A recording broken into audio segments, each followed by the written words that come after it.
Well, it's a learning curve. I mean, these youngsters, we've been sort of nurturing them from Manx Youth Games that a lot of them started 3 years ago. Once COVID was out the way, we played longer than that, but COVID obviously made a mess of it for everybody. So they've been involved in a programme which starts with Manx Youth Games and then moves into the high schools where we run 5 extracurricular clubs in partnership with the PE departments in all the schools. And from that, those kids who are really interested come through to what's called our Futures program, which we've been running now for, let's see, about 18 months. So this is the first big trip away because, we're not a handball culture in the Isle of Man. So whilst the kids love the game, what we want to do is immerse them for a few days in a handball culture like Germany, and where we've fortunately, over the years, have developed a very strong sort of relationship with a club called Armenia, Ochtrup.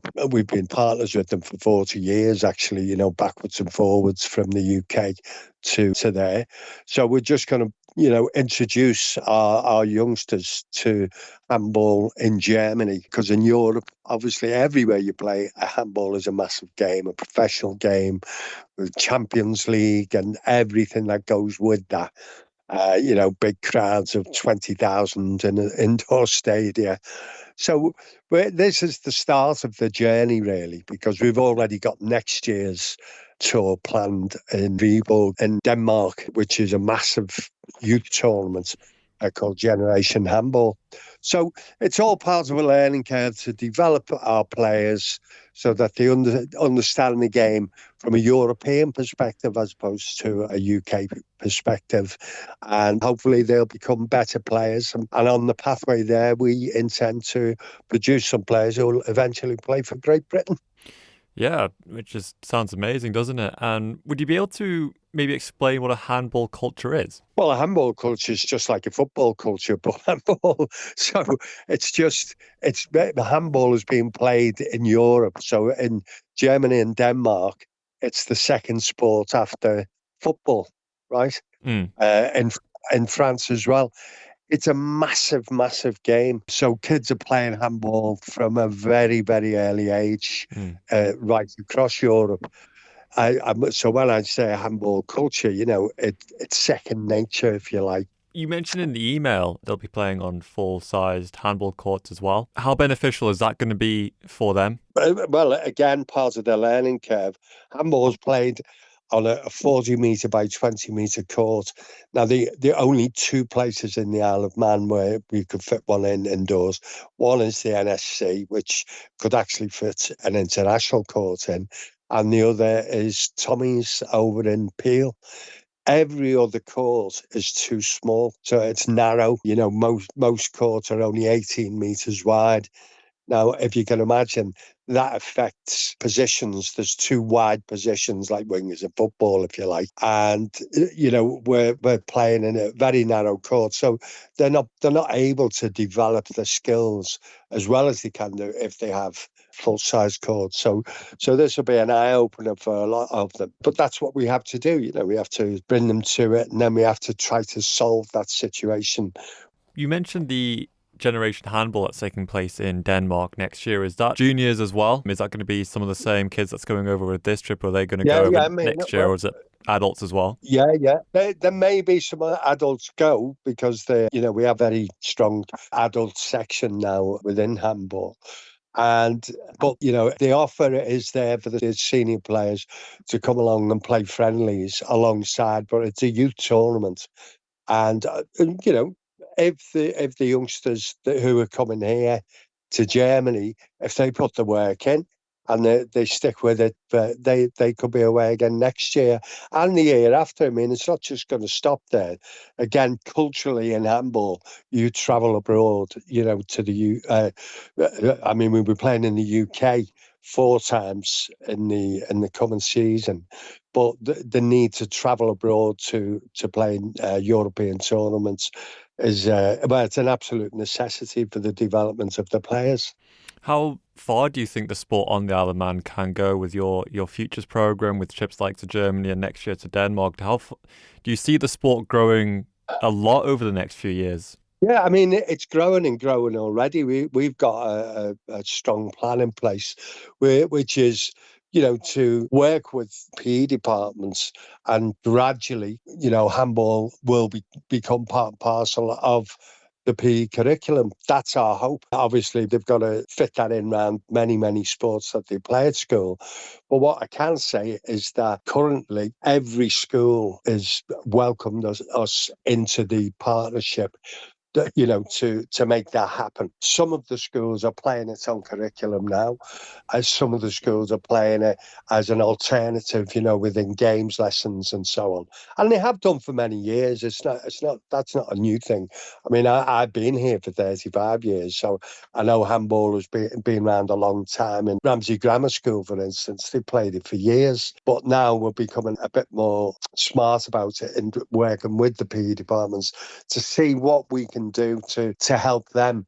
I mean, I've done some CPD with PE teachers. I'd like to do a lot more, so that they become familiar with the sport and better at teaching it. How far do we see it going? Ultimately, we'd like to have a men's and a women's team playing in the National League, probably in England. And, we can go as far as we want. It's like football. If we were to win the National Leagues, we'd then go into the British playoffs. If you win the British playoffs, you go through to the Champions League. So, there's a pathway there for a team. I wouldn't see many teams. I think the Isle of Man could sustain one team, but you'd need professional backing for that in terms of sponsorship and so on. And we're a long way away from that. But it's an ambition. And certainly, as far as junior players are concerned, we're already locked into the GB talent pathway with our futures program. So our young players are going to have the opportunity to step up and come on the radar of playing for the GB teams, from the juniors, so under 17, under 19 boys, and under 18, under 20 girls. So I have every confidence we'll have one, two, three players who'll get into that program. Do you think there'll be more interest because of that program, or do you not think that'll really matter? And how much interest do you see in, the early start of high school kids, so like maybe about 11 or 12 or even younger? How much interest do you think there is for those kids coming towards handball when they basically learn about the sport, I guess? Yeah, well, the only evidence I can say is that when we started the Future program, which was January 2024, we'd been working in the schools, in the high schools. We'd started that September with the after school clubs. And from that, it was a wing and a prayer. We said, right, we're going to start the Futures program. Let's see who registers. Now, we've got 45 young people who are year 7, 8 and 9, mainly year 8s and 9s at the moment, who are absolutely regular, training every Saturday at the Roundhouse. And they make up the bulk of the people. We're taking 28 players, 23 players to Germany, and they've come from that program. Now, that's created an interest below, because they've taught to the friends at school and so on. So we're confident the interest will grow with the plan we have in place. And if that's sustainable, which it is, then you keep coming up with the goods every year, and then more and more youngsters will want to play. But we've got to be realistic in the Isle of Man. Lots of kids play lots and lots of sports. Yeah. So they get pulled every which way. And there was, I mean, when I worked in the UK, they used to have I was a school sports coordinator there for 4 years, and there was a term that they used for the sporty, the less sporty, and the non-sporty, and they had 3 bands. And most of the sporty kids play for the school teams, play for clubs, etc., etc. And a lot of what they termed the non-sporty kids, they weren't, it wasn't their interest for whatever reason. But there was a huge band in the middle of kids who were there looking for things to play, looking for other games. Maybe they don't like the traditional sports, and they like to try alternative sports. So, there's a lot of talent in the island, right? That's untapped. in my opinion. And we want to tap into that. It's all about giving kids the option as well, isn't it? Oh, absolutely. Yeah. I mean, some of them will play and they'll enjoy it for a few years and then they'll go and do something else.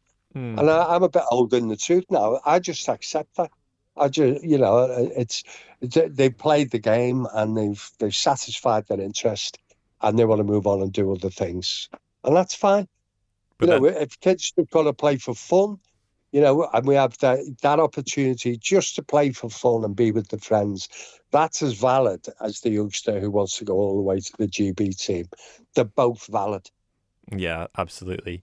You mentioned it briefly before. There's a tournament you're playing in the UK as well.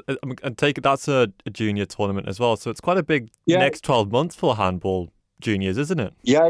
Our futures. From that, we've developed the Handball Isle of Man Academy. So they're running parallel to the England Talent Pathway. And we will play in the regional tournaments. So there's 3 regional tournaments and then a big national tournament. So what you've got are the 9 Sports England regions, and each one of them has a handball academy, right?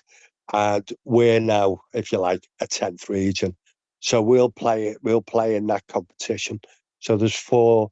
Well, we may host one as well. I mean, that would be grand if we could host one, but that'll depend on date at the NSC and whatnot. But we're looking to host one of the later ones when the travel improves after April next year, if you know what I mean. Yeah. But it's a pathway, and then from that pathway, there's a next stage. That's the pathway that leads up to GB juniors. So there'll be other stages that, some kids will want to go for. Is there anything else you'd like to mention before we wrap up? Well, just to say a big thank you to all our volunteers, because the whole thing's voluntary. And without the volunteer coaches, managers, the parents who help out, none of this will be happening. And also, a big thank you to the secondary school PE departments who've been and the Isle of Man School Secondary School Sports Association, who've been absolutely fantastic in supporting what we're trying to do. And with that, we've been able to sort of make big strides in this last 2 years. Thank you for making it to the end of the Manx Radio newscast. You are obviously someone with exquisite taste. May I politely suggest you might want to subscribe to this and a wide range of Manx Radio podcasts at your favourite podcast provider, so our best bits will magically appear on your smartphone. Thank you.